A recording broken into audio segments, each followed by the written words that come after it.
gaming sucks, and I'll prove it. Blast from the past. What is it that makes a good game? What is it that makes us flock like sheep to a herd?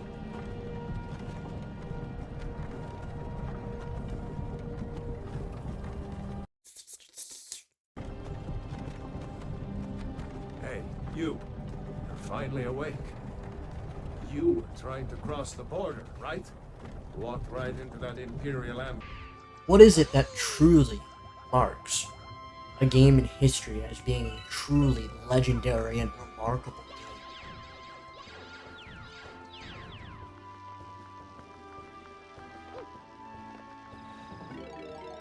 What really makes a game worth remembering? Now, out of all the games I just showed, all of them have something in common, something to talk about, as originality.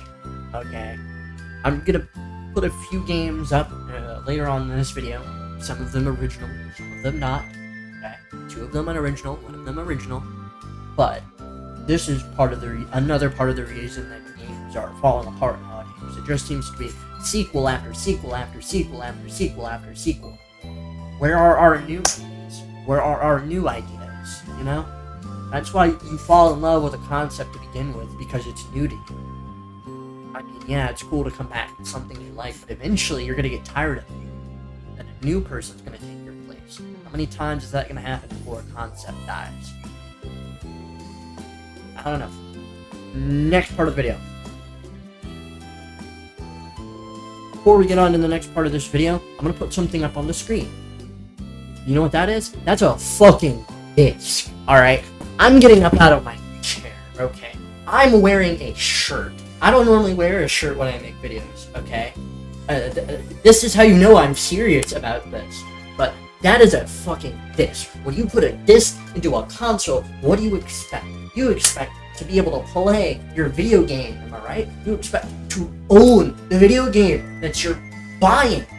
But nowadays, that isn't the case. The majority of the video games you're buying, it is the equivalent of buying a fucking fishing license. A fucking fishing license.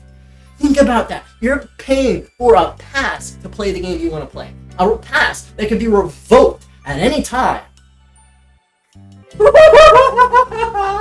Alright, next game that has this problem. The first example of this I'm going to be talking about in this video. There are plenty of examples of what I'm about to show you here, but Call of Duty Modern Warfare and every single Call of Duty title that comes out yearly, I would like to preference. Yearly game titles aren't as good of a thing as they may initially seem. Yes, we get a new game every year.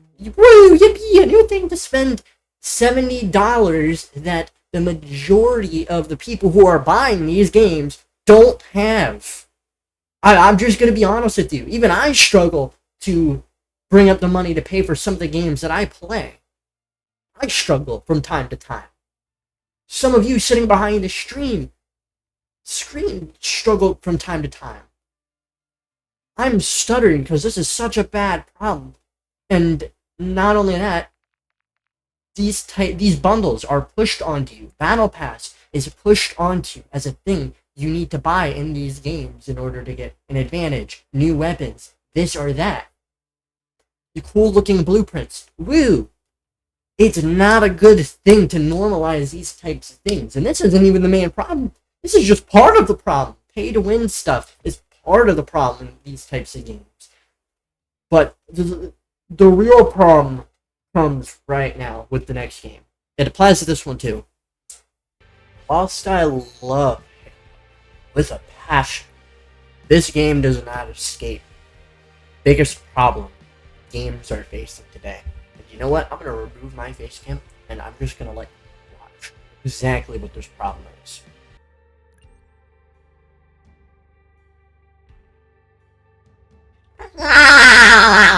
This is a lot of bullshit, Mr. Krabs.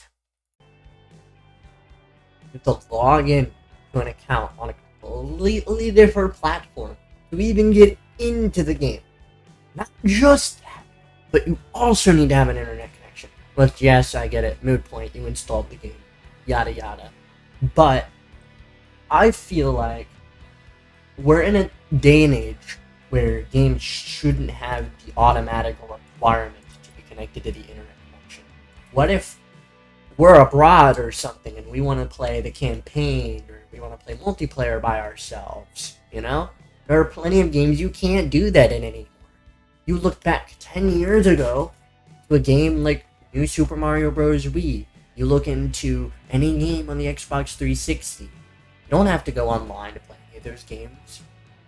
But the normalization of this is becoming a massive fucking issue. We need to go back to either going on, like, checking if you're online when you're going into multiplayer and waiting until, you know, you make that option of whether or not you're going to play the campaign or the multiplayer.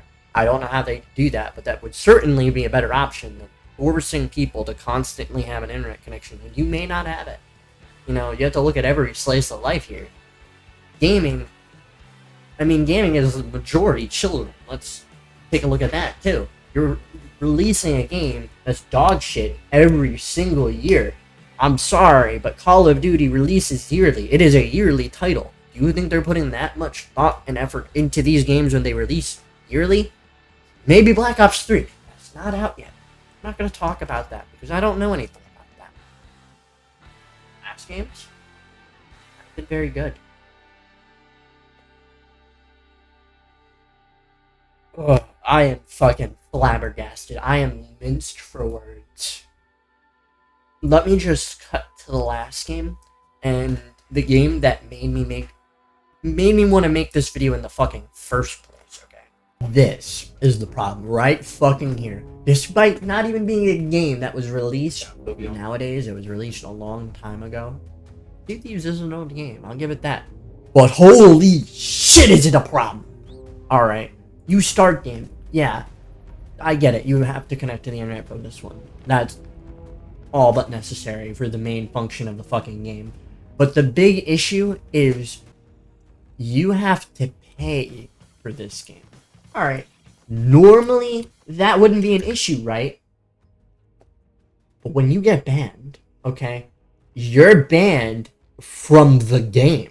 If you get banned for any reason, yeah, at some point in time, hackers in this game were able to issue their own yellow cards, you know, get you temp banned. Hackers could temp ban you. Rare employees didn't even have to do anything. Look at me and tell me that isn't a fucking problem. The anti-cheat in this game is fucking pathetic. I'm gonna put a few clips on screen, alright? I don't endorse any of this. But what you're seeing right now is very commonplace.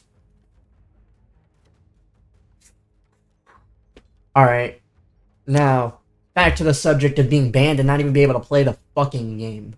Alright, you're paying a big chunk of money to play this game. Alright, and if you're not able to pay the game, if you're paying for a ticket to play the fucking game, you're not paying for the game. When you buy Minecraft, at least you know you fucking own it. I bought Minecraft 10 years ago and I still have it! My voice is breaking and I sound like a teenager. Alright. But holy shit. I am fucking flabbergasted by how these game developers can get away with making such dog shit. And get away with acting like there's no problems. When there is. Halo is making a difference to change that. Halo, I can glaze to the ends of the earth. I can't glaze with this game. And there are plenty of AAA games I can't glaze. I can't even glaze Modern Warfare 3. I like playing it, but it has way too many issues to the point where an average PC can't run that game well.